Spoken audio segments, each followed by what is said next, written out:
everybody, welcome to Madden Science. Today we're doing our first flipped classroom lab. So not a lecture, not just talking, but an actual lab that you at home got to participate in. So take a look. Hopefully you've got on your computer already downloaded our Pendulum lab. Today we're dealing with energy, potential and kinetic, by means of looking at pendulums. So first thing up, draw what you think a pendulum looks like. So throughout the video, there's times when you're going to need to hit the pause button, draw, write, reflect, read, and then come back. So the first one is draw out a pendulum. What does its motion look like? Are you back? The second thing I want you to do is activate some schema, which is another way of saying, think about what you know about pendulums. Have you ever been a pendulum? Have you ever been swung by your feet, or hung from a bar to swing, or done a rope swing, or been on a regular swing, or seen a wrecking ball? Pendulums are all around us. We want to think about what that motion looks like other than in your physics class. So what are some other real-world examples? What are factors and variables that you, the lab scientist, might be able to change? What's being measured? What's being calculated? All right, this next step, I'm going to need you to pause it and actually read the lab. So our lab looks like this. Experimental Designs Investigating Pendulums. It's two-sided, side one and side two. So go ahead and pause the video. Come back once you've read that. Next thing I need you to do is gather up some gear.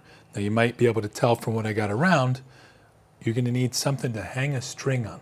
So if you don't have regular string like we had in lab, then go ahead and get a shoestring.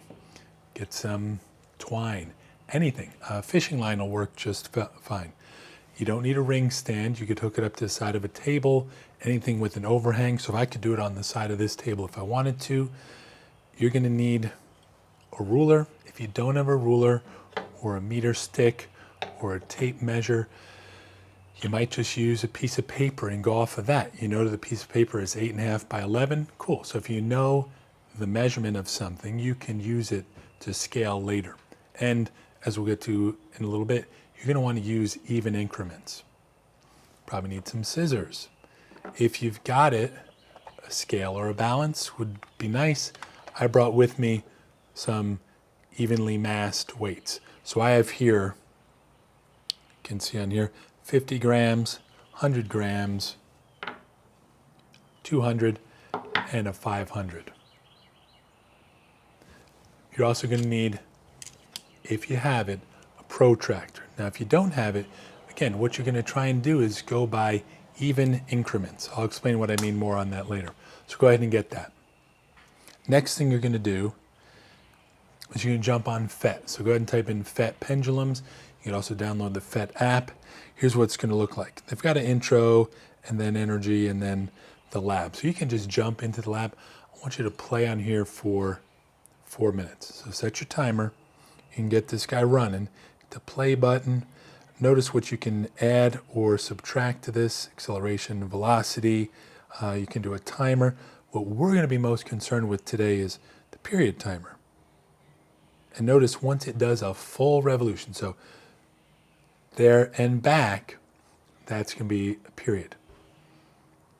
Now consider what you can measure from this. So I'm going to pause it. In your notes, where you should already be writing some things out, like real-world examples from before, and your drawn pendulum, I want you to write out what it is that we can measure, what can we change, what are the variables involved. All right, as you can see from here in our measurements, things that we could change would be the length. So I went ahead and I started for my first one, and I went with 40 centimeters, or 0.4 meters. I went ahead and went with a mass of 50 grams. Again, if you don't have the ability to go in evenly grammed increments, that's fine. You could use one amount and then double it and then triple it. Just do your best. And maybe the trickiest thing, but you could do it with an app on your phone is get a protractor. You could print one out from the internet if you need it, right? No need for something fancy like this. On here, you can see that I can control the length by hitting this button right here. I can control the angle by just touching it and moving it. If you're using the computer, you just use your mouse, and then I can alter the mass. Now, notice on the side, I've got ruler, stopwatch, period timer, and then energy graph. So ultimately, we want to keep all those things on and just play around. Get a feeling for what's happening here.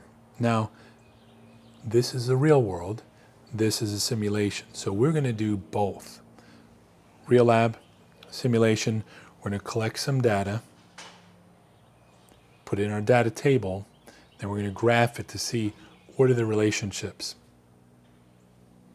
You can also change friction here. So think about what friction is in this case, what two things are coming into contact, and what role that plays, or really what's going to change on this app or this Phet simulation when you add friction, like we have in the real world. All right, so 4 minutes on Phet. For Steve Strogatz, a mathematician who we sometimes have on the show, it all started with a pendulum. That our teacher handed us a little toy pendulum that was retractable. And then the teacher gave us a stopwatch and said, I want you to time how long it takes for this pendulum to swing back and forth 10 times. Okay, so I do the experiment. 10 swings, click, I record how many seconds it took, and then I write that in my little freshman lab notebook. Well, then he says, now make the pendulum a little bit longer. Do it again. And it takes longer to make the 10 swings, and I write down the number. And I do this 5 or 6 times, and I'm dutifully plotting the results on graph paper, which is what the experiment was really supposed to teach us, how to use graph paper. But what it taught me was this spooky thing was happening, which is that the dots were falling on an arc, on a curve. This curve was a curve I had seen before because I had just learned about it in algebra class, and it's called a parabola. And this really gave me the creeps because it was as if this inanimate thing, this pendulum, knew algebra. How could this thing swinging back and forth know something about parabolas, or how could that be built in? And so it was in that moment that I suddenly understood what people mean when they say there's a law of nature. We're going to go into the lab. We're going to do part 1 with me, and you're going to finish the lab on your own. Keep this in mind. So take a time out, get this down. You're going to need to take a picture of part of your lab and a short video, 20 seconds or less, of you actually doing the lab. I want to see your setups. Right. We want to do our best to maintain consistency.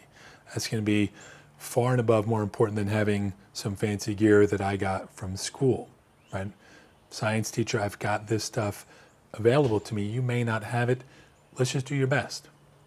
Next, can you get data from what you're doing? How's the datability?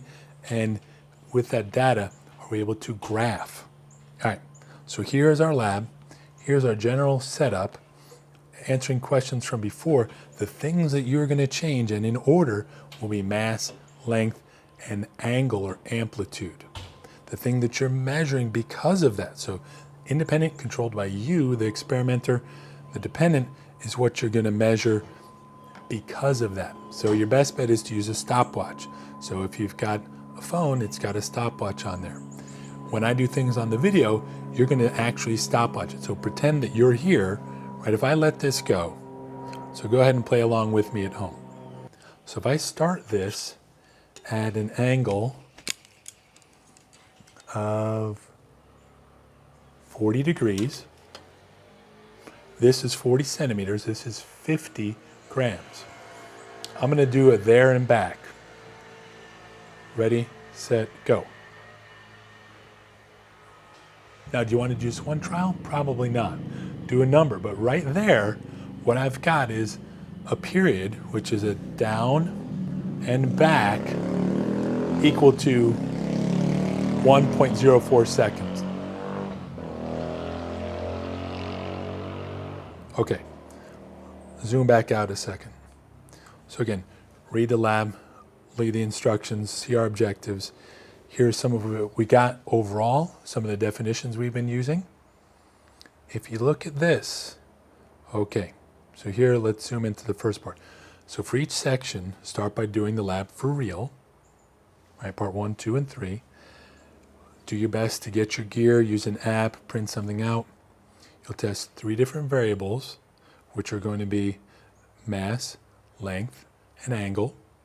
And then each time you're going to try and do 3 different things. So right here, I'm going to leave the length the same and the angle, and I'm going to change the mass.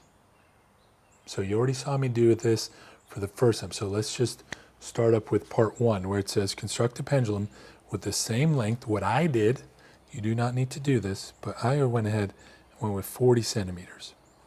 The same amplitude, right? The one that I started with was 40 degrees. That seemed to be, pretty decent. And we'll do with different masses. So the first one came out at 1.04. I'm going to do another trial, and you can average these at home. So reset that. I'm going to get this started. You could tape this up there if you wanted. I'm going to go out to 40 degrees, and I'm going to start. Ready, set, go. 1.21. Now what I'm going to do for the next round, still 40 centimeters length, still 40 degrees as a start, but I'm going to go with 100 grams. So we're going to see what happens when mass goes up. So go ahead and pause it for a sec. Write down what you think is going to happen. So if we just jump to this page, as mass increases, what do you think will happen to the period? Do you think it's going to go up? Do you think it's going to go down? Or remain the same? So write that in your notes. Keep in mind that when you turn in the lab, in addition to having a picture and a short video, I need the answers to what you're doing here, following along in PDF. So go ahead and use, pull back up and use scannable. It's going to be your best bet. There's from class when we scanned those stamps from earlier. Okay, so we jump back right now, still 40 centimeters, jumping in on 40 degrees. Ready, set, go. Ooh, is that exactly the same time we just got? It sure is. Let's try one more time. So a different mass right here. Pull this out. 40 centimeters. Ready, set, go. Ooh, that's pretty close, y'all. So do your best, right? You're gonna have someone help you, right? Have your mom, dad, your brother, sister help you out. That might be good. Okay, so you're writing this data down right now. If you didn't already, make a data table that can add this. I'm gonna do one more. So I already did 50 grams. That's 100 grams, 200 grams. Can we do it? Let's see what happens. So my knot barely fits. Okay, so I'm gonna get this to travel as best I can. Notice I got a little bit extra string here for later on when you're gonna have to adjust the length. When you do adjust the length, make sure you keep the mass the same and you keep the angle the same. Change only one thing at a time. All right, so I'm gonna reset that. Again, I'm doing this part for you. This is part 1. We're all together, real time in it. All right, so if I go to 40 degrees right here, I kind of moved it, sorry. Keep that as best I can. Ready, set, go. Y'all, I think we're onto something here. So 1.15. Let's go ahead and do it one more time. There we go. Ready, set, go. A little bit longer, but maybe I was a little delayed. Either way, 1.31. I think at this point, what we could say is that as mass increases, the period is staying the same.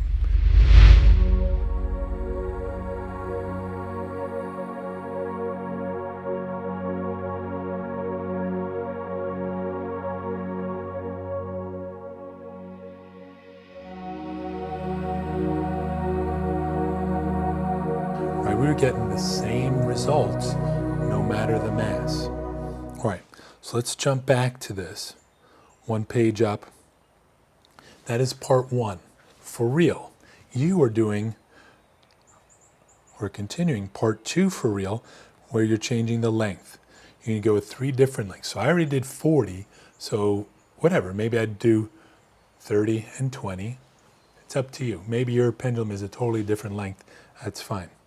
Keep everything else the same, which is highlighted right here. Got to do that. Part 3, you're changing the angle. So I did 40. Maybe do 60 and 20. Try and do it in even increments, not just a random 43, 87, right? Try and go something even and as best you can. So 3 different things where we're looking at the angle or the amplitude. And then part 4, y'all.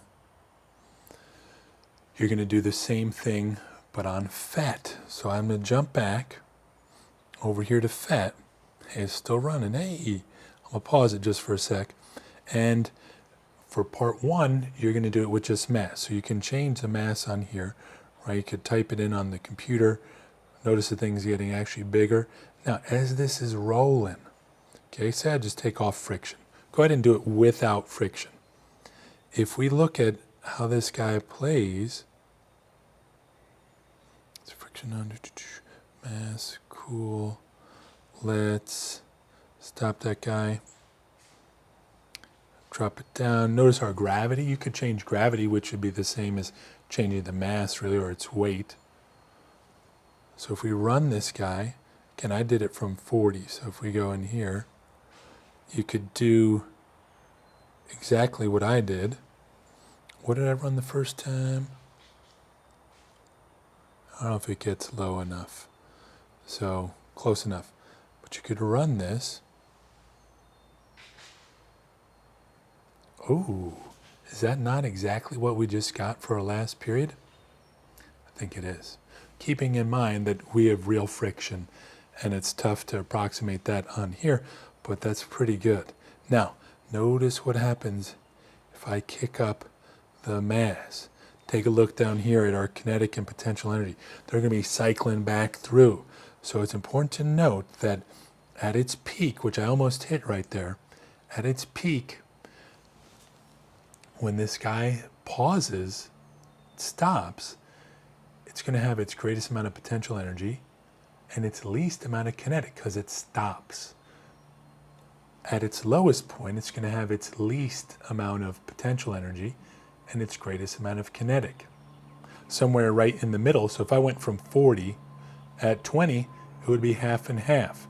And I want you to be able to follow that oscillation on here as they go. So let me run this in slow. You can see those guys going back and forth. And I'm actually pump up the length here a little bit.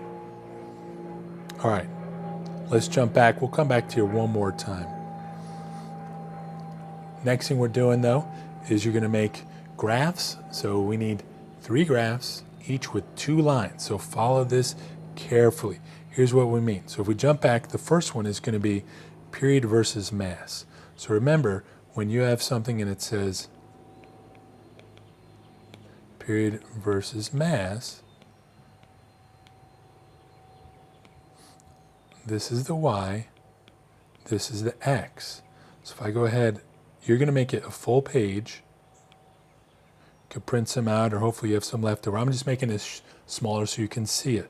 That would mean that period over here in seconds, and then mass over here, and you could do it in grams or kilograms, either way.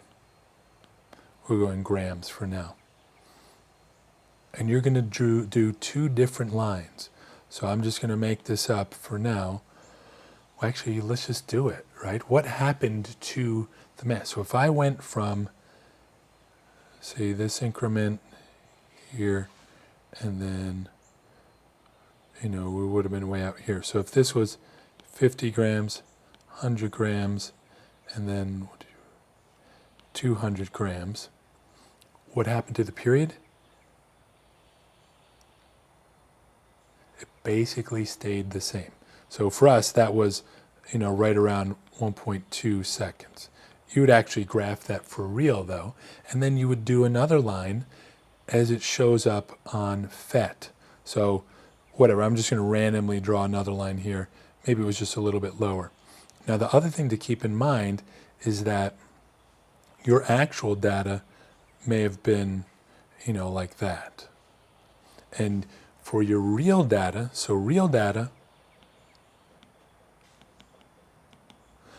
we need to have a trend line or best fit. Okay, so notice the points aren't going to be exactly on there. That may change. All right, so if we look back again, we're playing with Phet. To readdress our objectives, these will be really important. So make observations or measurements about an object's motion. Really, let's put one ahead of that, and that is, let's just practice building stuff. Let's learn to construct, build, and test. And in this case, get a real, tangible understanding of how energy works as it relates to pendulums.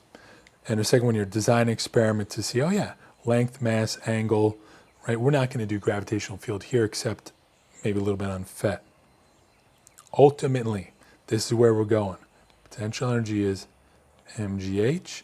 Kinetic energy is 1/2 mv squared. So that's potential energy is mass times gravity times height. And what's changing based on the pendulum is really just the height, right? In any particular swing, it's the height that's going up and down. And we know that more height, in this case, as h goes up, potential energy goes up. Hence the shifting that you saw in Phet. Now, the thing that makes a difference for our pendulum in these cases will be velocity. So the mass for any particular trial is going to stay the same. But as we store energy by pulling it up, right, I'm doing work here, a force at a distance. As I release that, that stored energy is converted to energy of motion and kinetic energy. So it turns out that this guy is also going to change. And the lower it is, the faster it's going to be moving. So again, velocity going up and down. We want to have a real tangible experience of this. I'll go into it more in a specific lecture on just potential and kinetic energy and conservation of energy. But we want to see it, do it, feel it first as we think about it, analyze it, graph it, and then attack it. All right, just quick from NGSS, they talk about the same things, right? Making observations, looking for patterns to provide evidence that a pattern can be used to predict future motion. So once we make our graphs, we could see how this would play out if I jumped up to 500 grams, if I went to 60-degree angle. Here you can pause and take a look at this. These are for younger ages, but it works just fine for us right now. And then within our cross-cutting concepts, obviously we're looking to see what the patterns are from measuring the period. We can see cause and effect as you change one thing and not the others. Obviously energy and matter right here with regards to kinetic energy and potential energy.